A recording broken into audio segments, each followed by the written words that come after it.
Alors que le Sénat lance demain une réflexion sur la France dans 10 ans, gros plan dans cette édition sur les métiers d'avenir et les secteurs porteurs d'emploi.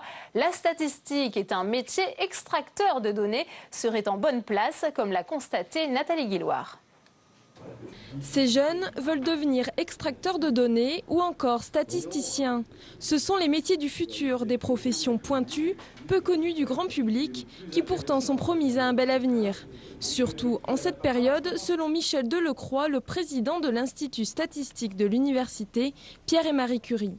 Récemment, c'est l'extraordinaire développement des possibilités de collecte de données avec l'informatique qui a, je dirais, relancé un peu le métier. Et le métier de l'avenir, si on en croit un ancien directeur de Google, dans 10 ans, c'est statisticien chez Google. Et le métier attire. Depuis ces 3 dernières années, le nombre d'inscrits à cet institut ne cesse d'augmenter.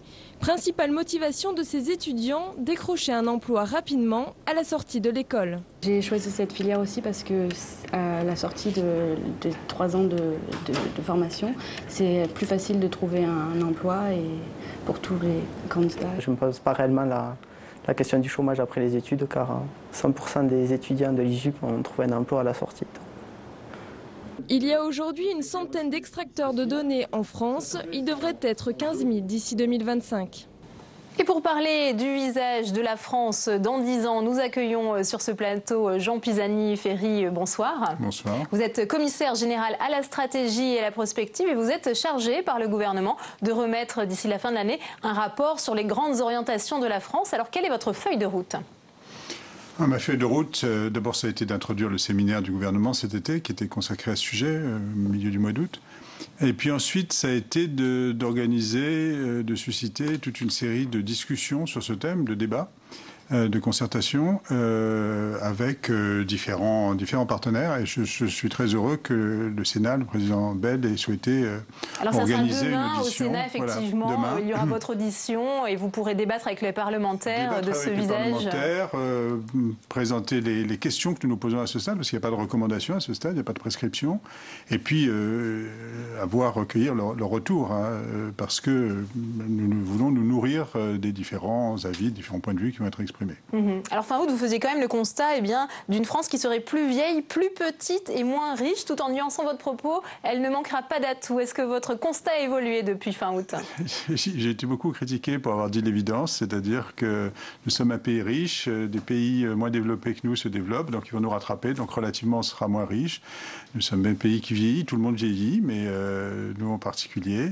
Et puis notre taille relative va baisser dans l'économie mondiale, mais tout ça, ce ne sont pas de mauvaises nouvelles, c'est simplement les faits. Non, je pense que la France a des atouts. Il y a, bien sûr, tout le monde sait la démographie. Tout le monde oublie qu'en Europe, par exemple, la France est un pays beaucoup plus uni que beaucoup d'autres. Il y a des pays qui sont fracturés en deux, entre des régions qui ont des sorts complètement différents. Il y a des pays qui sont traversés par des mouvements indépendantistes. Regardez l'Espagne.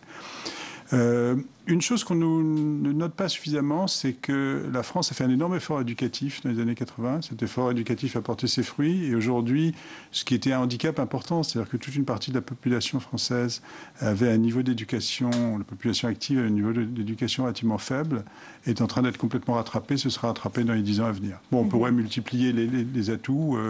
Nous en avons un certain nombre, même si nous avons aussi des difficultés. Il y a quand même ce problème de pessimisme sur l'avenir. On le voit, les Français pensent beaucoup à la crise, aux impôts. Il y a une angoisse du présent qui est redoublée par le fait qu'on ne voit pas clair sur l'avenir. Alors, comment peut-on redonner confiance aux Français ? Alors, les Français sont particulièrement pessimistes, sont beaucoup plus pessimistes que tous les autres, à conditions égales, et ils l'étaient même avant les difficultés récentes. Ils n'ont pas confiance dans leurs institutions. Parce que quand on regarde, en fait, en quoi ils ont confiance, en quoi ils n'ont pas confiance, ils restent assez confiants dans le progrès, dans la science, mais ils pensent que leurs institutions vont en faire mauvais usage. Ils pensent du coup que leurs enfants vivront plus mal qu'eux. Et quand je parle des institutions, c'est l'ensemble des institutions, c'est-à-dire c'est les institutions politiques, ce sont les entreprises, ce sont les syndicats. Il y a une grande méfiance à cet égard. Alors, si on veut être ambitieux, une réflexion sur la France dans 10 ans, c'est aussi une manière d'aider à ce qu'on essaye de se poser les bonnes questions, qu'on essaye de porter un débat au-delà des cercles habituels de la discussion politique et prospective. et essayer de faire en sorte aussi que les Français puissent s'approprier un peu cette réflexion sur où est-ce que nous voulons être dans 10 ans. C'est une belle question pour nous tous. À quoi ça va servir cet exercice prospectif alors que l'opposition était montée au créneau en dénonçant qu'on s'intéresse davantage à ce qui va se passer dans 10 ans et non pas à la situation immédiate de la France?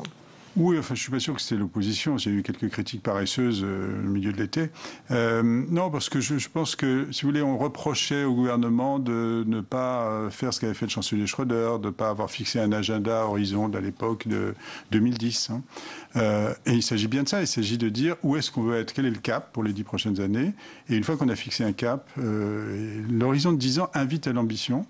Parce qu'on ne peut pas simplement raisonner sur la prolongation de ce qu'on est en train de faire. On est obligé de se dire où est-ce qu'on va être arrivé à cet horizon. Eh bien, c'est assez facile ensuite, c'est assez immédiat de revenir sur les décisions immédiates et de se dire, maintenant, si on veut être là dans 10 ans, qu'est-ce qu'il faut faire tout de suite? Et donc, je pense que c'est un bon horizon parce qu'il connecte un futur où on est suffisamment ambitieux et le présent. Puis aussi, c'est un horizon qui est non partisan, puisque dans 10 ans, on ne sait pas quelle sera la majorité. C'est deux quinquennats. Comment trouver des grandes orientations qui pourront être valables, quel que soit le parti politique au pouvoir dans 10 ans? Il y en a eu dans le passé. Quand la France a fait un effort d'équipement, dans les années 70 et les années 80, lorsqu'elle s'est fixé un effort éducatif dans les années 80, lorsqu'elle s'est fixé des ambitions européennes, ensuite dans les années 90, ça a été des ambitions à horizon de 10 ans qui ont été partagées par des gouvernements de couleurs successives.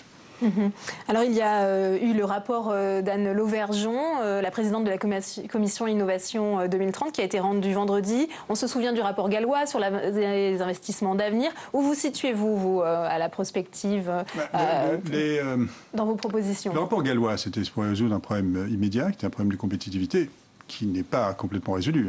Il ne s'agit pas de dire que la situation de compétitivité en France est rétablie, mais c'était pour nourrir un certain nombre de décisions immédiates sur la question de la compétitivité, d'où notamment la décision sur le crédit d'impôt compétitivité de l'emploi.